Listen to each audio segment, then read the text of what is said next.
Hey everyone, and welcome back from the break. Sorry I couldn't make it in today, something unexpected came up, but we still have a lot to go over. So, today we're going to be learning how to solve exponential equations, but before we do that, let's go over our warm ups for today. Make sure that the warm up that you grabbed says AP Pre-Calculus on the top. All of the warm ups for my classes are all printed on pink, so just make sure that you grab the correct one. Okay, so for our Tuesday warm-ups, I wanted to practice manipulating logarithmic and exponential expressions. So this first one, it's a logarithm. We want to condense it down to a single logarithm. So right now there's 1, 2, 3 of them. So whenever you're condensing, there's the power rule, the product rule, and the quotient rule that we need to use. So I'm going to start with the power rule. Anytime you have a coefficient in front of a logarithm, so that 1/2 that's in front, that becomes a power to the input there. So this would turn into log base 3 of 16 to the 1/2 power. The rest of this kind of just stays the same. And then here, this is also a coefficient. So that's also going to become a power to that y. So log base 3 of y cubed. Okay.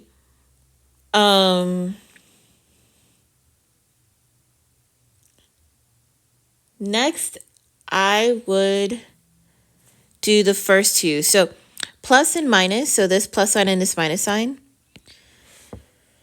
Go with the product rule and the quotient rule, but order of operations just says that multiplication and division are kind of in the same step. You just go left to right. So we're going to do these first two. Since there's a plus sign in the middle, that means I would combine them by multiplying. So I'm going to use parentheses. 16 to the 1/2 power times x. And then I still have minus log base 3 of y cubed.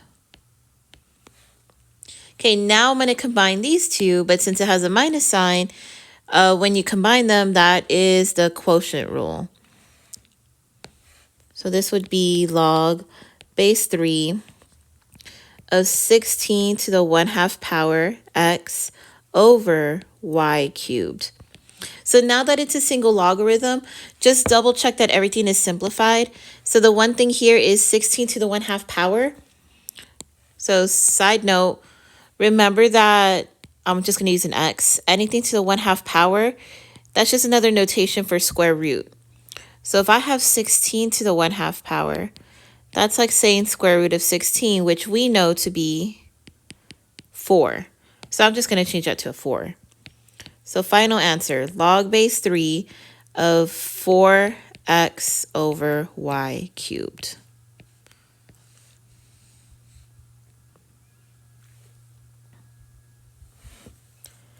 Okay, and then the second one, we're kind of doing the same thing. It's just now we have to remember your rules of exponents. So all of these are being multiplied. So it's kind of the inverse of over here.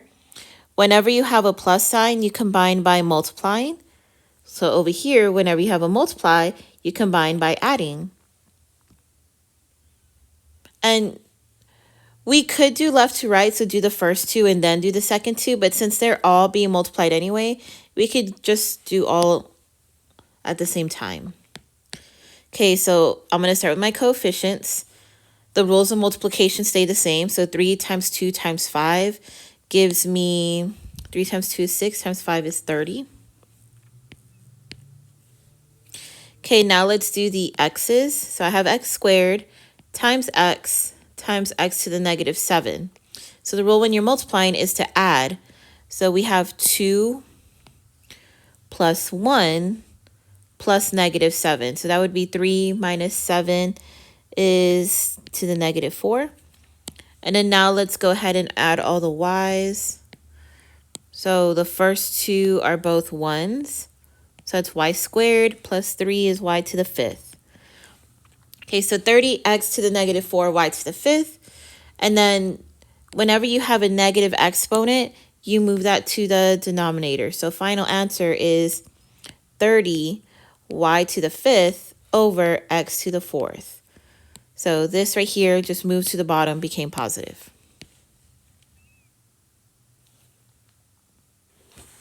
Okay, so those are our warm-ups for today. Okay, so now the notes for today, your paper should look like this. Solving exponential equations. So topic, you can write that this is topic 2.13A. So it's actually going to come, I think, in 3 parts. So we're kind of in the first part of it, 2.13A. Okay, so solving exponential equations. So far in class, we've solved quadratics, we've solved polynomials. So it's been a lot of factoring. Solving exponential, I actually think is a little bit easier as long as you have a common base. So that's what's important here. Like you have to have a common base. So sometimes it'll already have it. Other times you're going to have to rewrite. But either way, we want a common base. Use the properties of exponents to simplify each side of the equation. So kind of like our warm-up, I did that on purpose. You have to be able to simplify. Okay, then 3, use the one-to-one property. So one-to-one property says, if you have b to the x power equals b to the y power. So you see how they're both the same base? They're both b. Well, then you could just get those exponents and set them equal to each other. So then x has to equal y. And then from there you solve. Okay, so set 1, the first 4, they already have the same base. So see, both those are 3, both those are e, all of these are 5s, all of these are 8s. So this is when you could just straight use that one-to-one property. Let's do, yeah, actually I think we can do all 4. They're pretty easy. Okay, so we have a 3 on this side and a 3 on this side. So since they have the same base, we could just look at the exponents only. We could just say 2x minus 9 equals 7 and solve it like we normally would. Add 9 to both sides. So then 2x equals 16. Divide by 2. X equals 8.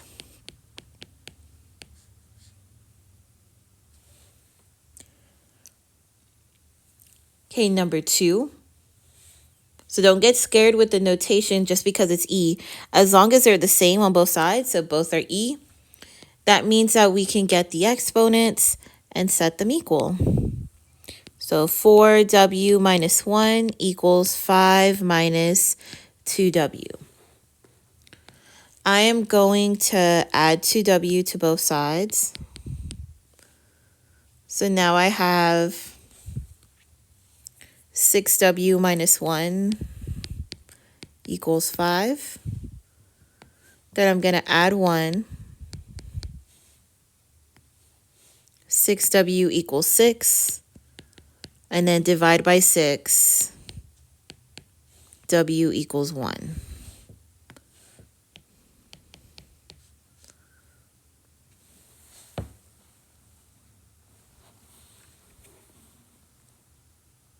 Okay, number 3, this is one where we're going to have to simplify a little. So everything has the same base, which is good. They're all 5s.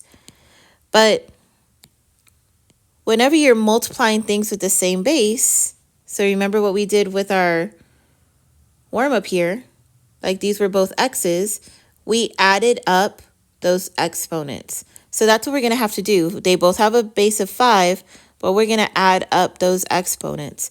So I could rewrite this as 5 to the c minus 1 plus 3c plus 2 equals 5 to the 7c plus 16. So you need to do this every single time. It should only have one of the base on each side. And then now that they're the same base and there's only one on each side, now you can set those equal to each other.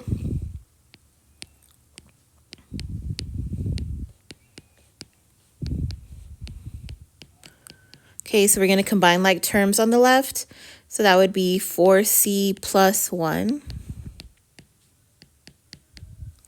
I'm going to subtract 4c from both sides. So 1 equals 3c plus 16. Let's subtract 16 from both sides. Negative 15 equals 3c. Then divide by 3. C equals negative 5.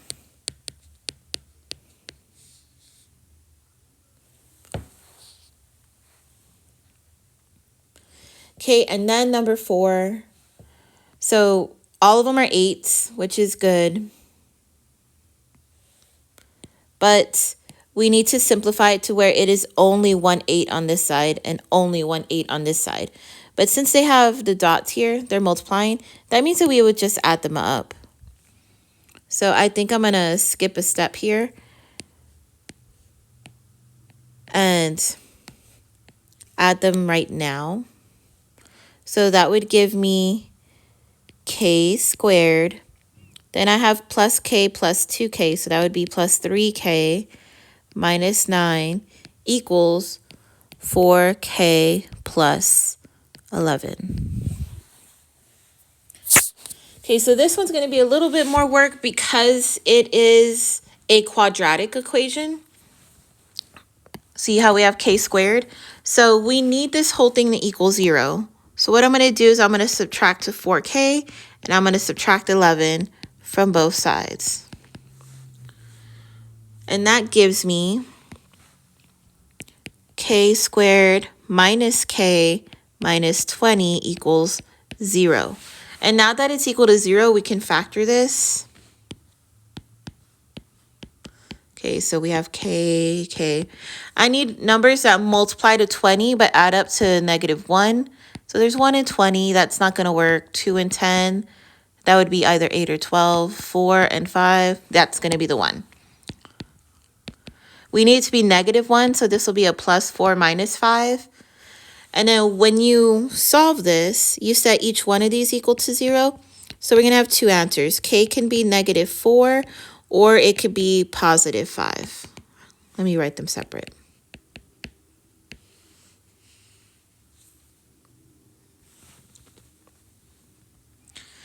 Okay, so all of these already had the same base. So it was just a matter of simplifying and getting those exponents equal to each other.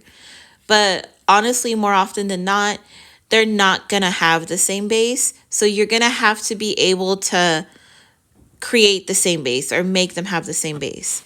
So we have 4 problems in the front and then a bunch more in the back. We are not going to do all of these. We are going to skip around.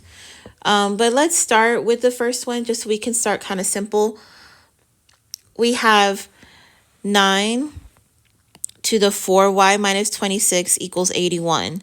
So the issue with this one is 9 and 81 are not the same. They're not the same base. So what I always do is the bigger number, so the bigger number 81, is that a power of 9? Like, can I write that as a power of 9? So just here to the side, like if I were to do powers of 9, 9 to the 1 is still 9, 9 squared, well, that's already the 81. So yes, I am able to rewrite that 81 as 9 squared. So 9 to the 4y minus 26 is equal to 9 squared. And now they're the same base. So then now we can set those exponents equal to each other. 4y minus 26 equals 2. Add 26 to both sides. So 4y equals 28. And then divide by 4, y equals 7.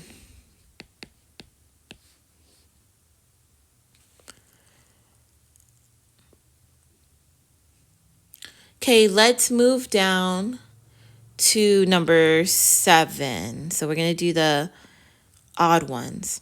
Okay, so same deal. 2 and 32 are not the same base. 2 smaller. So if I were to do my powers of 2, will 32 ever come up on that list? And I'm pretty sure it does, but I'm just going to write it here to the side to go through it. So 2 to the 1 is 2. 2 squared is 4. 2 to the third is 8. 2 to the fourth is 16. 2 to the fifth is 32. So there it is. So that 32, I can rewrite it as 2 to the fifth.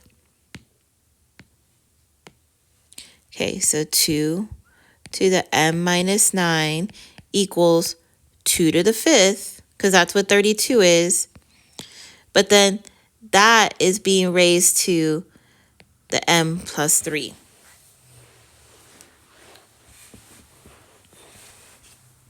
Okay, so for this one, whenever you have something that has a power and you raise it to another power, you just multiply. Okay, so we're going to have m minus 9 equals 5 times m plus 3. So when I distribute,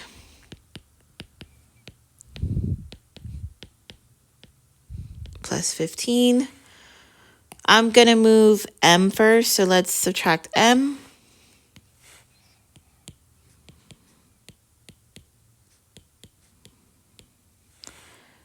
Then I'm going to subtract 15.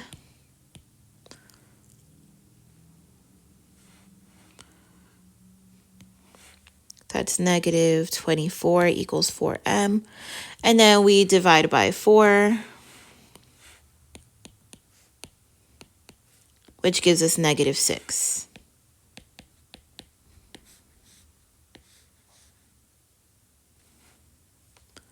Okay, so those are those two.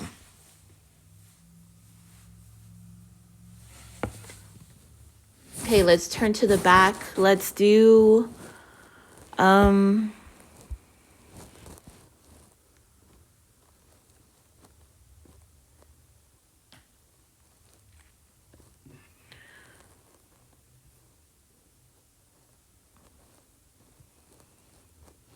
sorry, I'm looking. Let's do number 11 and number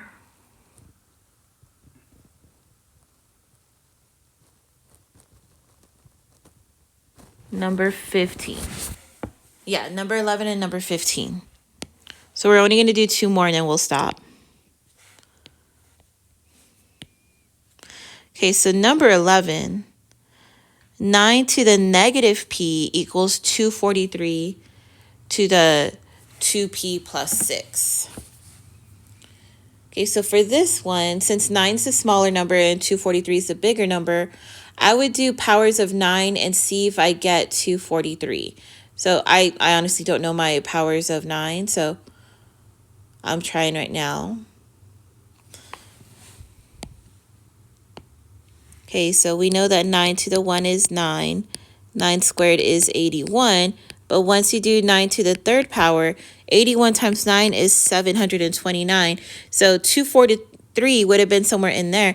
So I can't write that as a power of 9. There's no way. So we have to think of another number that maybe both of them have in common. So 9, I know, is 3 squared. So is it possible that 243 could be a power of 3? I'm honestly not sure. So 3 to the third is 27. 3 to the fourth is 81. 3 to the fifth, 81 times 3 is 243. Yeah, it is. So they're both powers of 3. So we're going to convert both of those to powers of 3. So instead of 9, I'm going to write that as 3 to the second power. But remember, it's still being raised to the negative p. So I'm going to put that in parentheses. And then instead of 243, we're going to write that as 3 to the fifth. And then that also is being raised to the power of 2p plus 6. And now that they have the same base, now we can go ahead and set their exponents equal. So I'm going to go ahead and multiply already. 2 times negative p is negative 2p. And then here, 5 times 2p is 10p. And 5 times 6 is 30. Okay, I'm going to subtract 10p. So now I have negative 12p equals 30. And then we're going to divide by negative 12. So this one is going to be a fraction. That's okay. We're just going to simplify it as much as we can. So p equals, it's going to be something negative, 30 over 12. Both of those can be divided by 6. So that would be negative 5/2.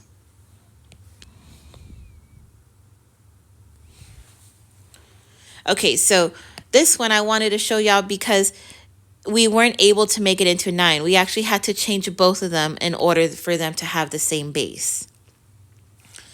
Okay, let's skip that one. And then last, let's just do number 15. So we have 16, 64, and 32. So all three of them are different. We want them to have the same base. This one, I believe, is a little bit on the easier side because on this one, I can tell that they're all going to be powers of 2. We did this on the front of the page, but I'm going to write it again. I know that 2 squared is 4. 2 cubed is 8. 2 to the 4 is 16. 2 to the 5 is 32. 2 to the 6 is 64. So 16, 64, and 32, they're right here. So I'm going to be using these 3. Only I am going to have to change it up a little bit because this is 1 over 16, not just regular 16. So when I convert this, this is going to be 2, not just to the 4, but to the negative 4 power. And then it was being raised to the x plus 7. Okay, then times 64 can be written as 2 to the 6. That's I'm getting from here.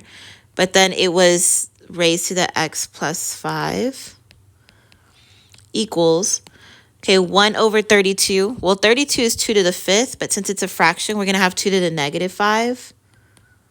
And then it was being raised to the 4th. Okay, next thing we need to do is when we combine, see that times, we actually add these two things together. So I'm going to distribute here. That'll give me negative 4x minus 28. And I'm going to distribute here. So 6x plus 30. And then we just add those together because of this multiply. Equals negative 20. Multiplying these two numbers.